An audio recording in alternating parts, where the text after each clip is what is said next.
যে নারী রান্না করার সময় তিনটি কাজ করবে ওই নারীর কপাল খুলে যাবে। আল্লাহ পাক রব্বুল আলামিন ওই নারীকে সম্পদশালী বানিয়ে দিবেন। আল্লাহ পাক রব্বুল আলামিন ওই নারীর ঘরে বরকত নাজিল করবেন। ওই নারীর ঘরে আল্লাহ পাক রব্বুল আলামিন রহমত নাজিল করবেন। অনেক মা বোনেরা এখন কিন্তু সংসারের ভিতরে সুখ চান, শান্তি চান, ঘরের ভিতরে রহমত চান, বরকত চান। বিশেষ করে যে সমস্ত নারীরা সংসারে বরকত চান তারা কিন্তু অবশ্যই এই তিনটি কাজ করবেন। দেখবেন আপনার ঘরের ভিতরে শান্তি আসবে এবং আপনার রান্না সুস্বাদু হবে এবং আপনার রান্না যারা খাবে তারাই আপনার প্রশংসা করবে। আমরা অনেকেই কিন্তু নিজের প্রশংসা শুনতে চাই এবং অনেকেই আমরা ঘরের ভিতরে বরকত চাই, রহমত চাই। এজন্য আমরা এই তিনটি কাজ করব। নাম্বার ওয়ান, এক নাম্বার হচ্ছে আপনি যখনই রান্নাঘরে প্রবেশ করবেন তখন আপনি সালাম দিবেন। মনে রাখবেন রান্নাঘরে কিন্তু চুলা আছে।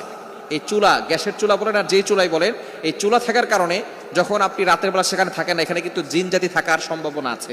এই জন্য যখনই আপনি রান্নাঘরে ঢুকবেন তখনই সর্বপ্রথম এক নাম্বার কাজ করবেন, সালাম দিবেন, আসসালামু আলাইকুম ওয়া রাহমাতুল্লাহ। কেউ থাকুক আর না থাকুক, ঘরে যখনই প্রবেশ করবেন, যদি ঘরে কেউ নাও থাকে তারপরে সালাম দিবেন, কারণ ঘরের ভিতরে অনেক সময় শয়তান থাকে। আপনার সালাম দেওয়ার কারণে সেই শয়তান সেখান থেকে বের হয়ে যাবে। শয়তান আপনার ঘরের ভিতরে আর বসবাস করতে পারবে না, সেখান থেকে শয়তান বের হয়ে যাবে। আল্লাহ পাক রব্বুল আলামিন নিজে বলে দিয়েছেন, কোরআন খুলেন, আল্লাহ পাক রব্বুল আলামিন বলছেন 18 নম্বর পারা 17 নম্বর পৃষ্ঠার 13, 14, 15 নম্বর লাইন, সূরাতুন নূরের 61 নম্বর আয়াতে রব্বুল আলামিন বলেন, ফাইদা দাখালতুম বুয়ুতান ফাসাল্লিমু আলা আনফুসিকুম তাহিয়াতাম মিন ইনদিল্লাহি মুবারাকাতান তাইয়্যিবা। যেই ঘরে ঢোকার সময় কোনো ব্যক্তি যদি সালাম দেয়, আল্লাহ পাক রব্বুল আলামিন ওই ঘরের ভিতরে বরকত নাজিল করেন। আল্লাহ পাক রব্বুল আলামিন পবিত্র রিজিক সেখানে দান করেন। এজন্য এক নম্বরে নারীরা, মা বোনরা যারা রান্নাঘরে যাবেন সর্বপ্রথম সালাম দেওয়ার দরকার আছে না নাই? মা বোনদেরকে এটা শিখিয়ে দিবেন। আপনারা বাসায় গিয়ে মেসেজ পৌঁছে দিবেন, মা বোনরা যারা আছে এক নম্বরে তারা রান্নাঘরে ঢোকার সময় সালাম দিবে। নাম্বার 2, দ্বিতীয় নাম্বার হচ্ছে প্রতিটি কাজের শুরুতে বিসমিল্লাহ পড়বে। বিসমিল্লাহ পড়লে ওই কাজের ভিতরে আল্লাহ পাক রব্বুল আলামিন নিজে বরকত দিয়ে দেন। বিসমিল্লাহ পড়লে কোনো রান্না করলে ওই রান্নার ভিতরে আল্লাহ তাআলা স্বাদ বাড়িয়ে দেন, ওই রান্নার ভিতরে আল্লাহ তাআলা রহমত দেন, ওই রান্নার ভিতরে আল্লাহ তাআলা বরকত দান করেন।